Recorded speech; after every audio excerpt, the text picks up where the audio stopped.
Would you look at that? Isn't that the perfect appetizer?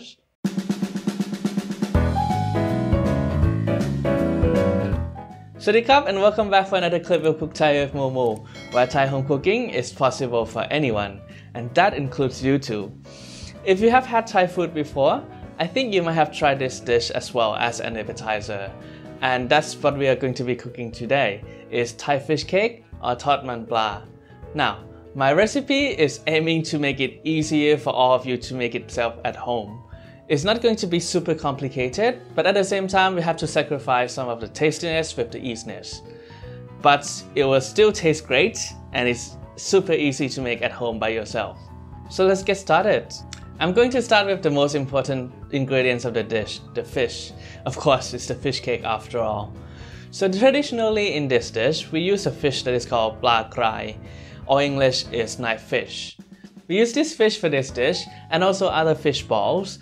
And the reason for it is because it has a very unique texture. It is tender, but at the same time very stretchy. Of course, if you're not in Thailand, it's probably not as easy to find it. So if you go to an Asian supermarket and you can't find it frozen, buy it, you should try it.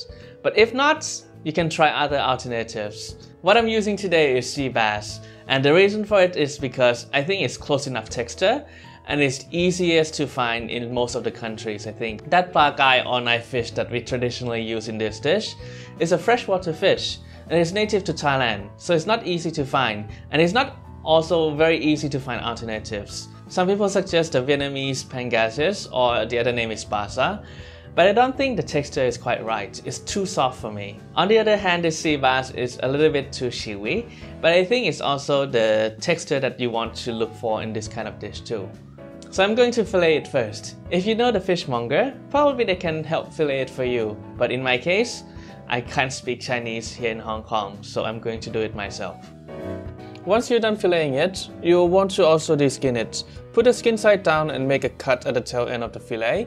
Don't cut through the skin and leave some space at the tail to grab too. Use the other hand to grab onto the tail and start wiggle it. You don't need to move the hand with the knife at all. Just try to keep it in place and press on the skin.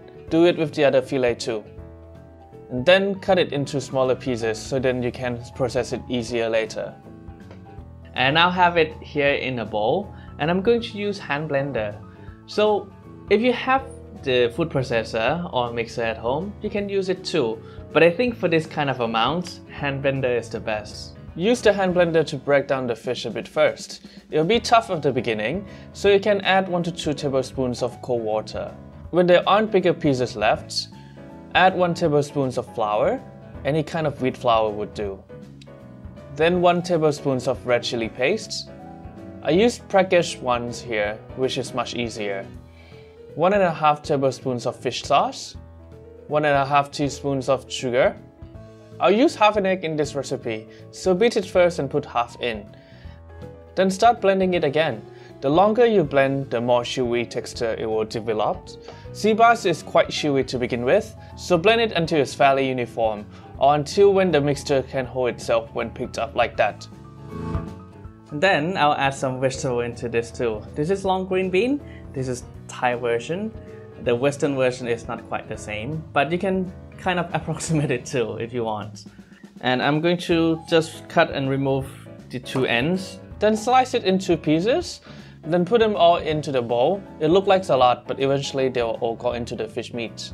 And I'm going to add kaffir lam leaves into it too. It provides great flavor into it. Stack a few leaves together, then roll it along the length of the leaves. Then slice it as thinly as you can. Once you hit the midrib, turn the other sides and do the same thing. We'll leave out the midrib.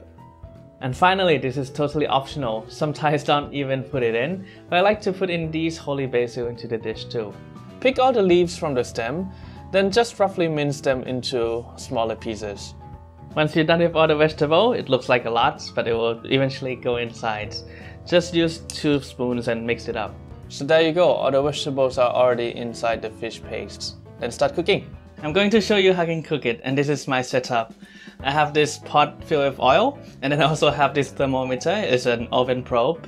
You don't have to use it at all. I just want to show you the temperature you need if you want to use the thermometer yourself too. That's all. A bit of a note here. I'm using a pot filled with oil, so I'm effectively deep frying it.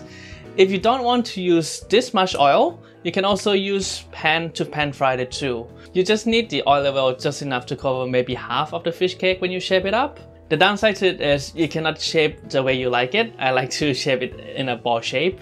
The other thing is it tends to brown a lot easier, so you probably have some part of the fish cake that is not brown yet, but the flat surface is already brown.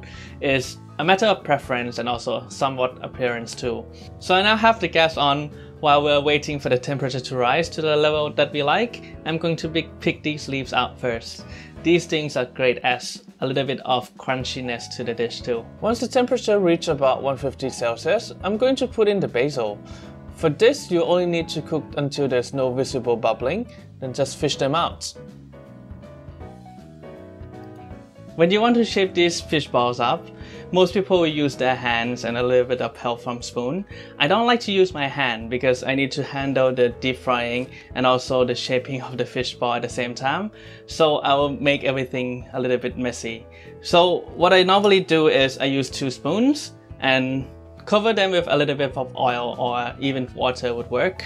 But I like to use oil better because I have to put these things into the hot oil. Put the fish paste onto 1 spoon with about half a centimeter or 1/4 of an inch thickness.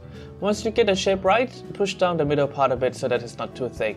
Get it into the oil using the other spoon to push it down. When it is in, get some more oil from the pot to cover your spoons for the next pieces too. Do it with care and don't burn yourself. While shaping the later ones, don't forget to flip the earlier ones too. These things will be cooked for about 2 to 3 minutes, so flip it around a minute in. The real reason why people use their hands to shape these things is because it's much easier and faster if you are experienced. Some people can only do it with one hand, so you can use one hand to shape it up and the other to flip and take them out. But we are not doing it for a living, so just make it easier for us. The other shape that I like to do is in kind of ball form, so it kind of looks like popcorn. So you only need this much, approximately. You can shape it all the way you like. Repeat these steps until it's all finished. If you don't want to finish all in one go, because it's quite a lot, you can keep the uncooked paste into the freezer until next time you want to use it. A Thai dish will definitely come with a sauce. I'll teach you this style, which I think is the easiest. Or if you're too lazy, you can just buy this sweet Thai chili sauce off the rack and it totally works. But if you want to be a little bit more specific, you can try this recipe too. I'll start with this chili, which is optional. If you cannot handle the spiciness, you just don't need to use it. Or if you still want to use it because I think it provides some flavor too, you can use the bigger kind of chilies or peppers. The bigger it is, the less spicy it is. Remove the stem and make an incision along the length of the chili. And use a spoon to scrape out all the seeds. This is where the spiciness are. And just chop them up into small pieces. This is optional. I bought this roasted peanut off the supermarket. And use your knife to chop it up. Next I will use some cucumber. For this dish, you don't need a whole lot, so this is also kind of optional. If you can find it, great. If you don't want to use it, also okay. Put in 2 tablespoons of warm water, then followed by 3.5 tablespoons of sugar. If you're lazy like me and don't want to get warm water, you can pop it into microwave a bit to get it warm. Stir until all the sugar is dissolved. Then put in 3 tablespoons of white vinegar, a pinch of salt, and then just put everything in and mix it up. Then you're done. Don't forget to leave me a like and comment, and also don't forget to subscribe too. I'll see you next time. Sawadee krap.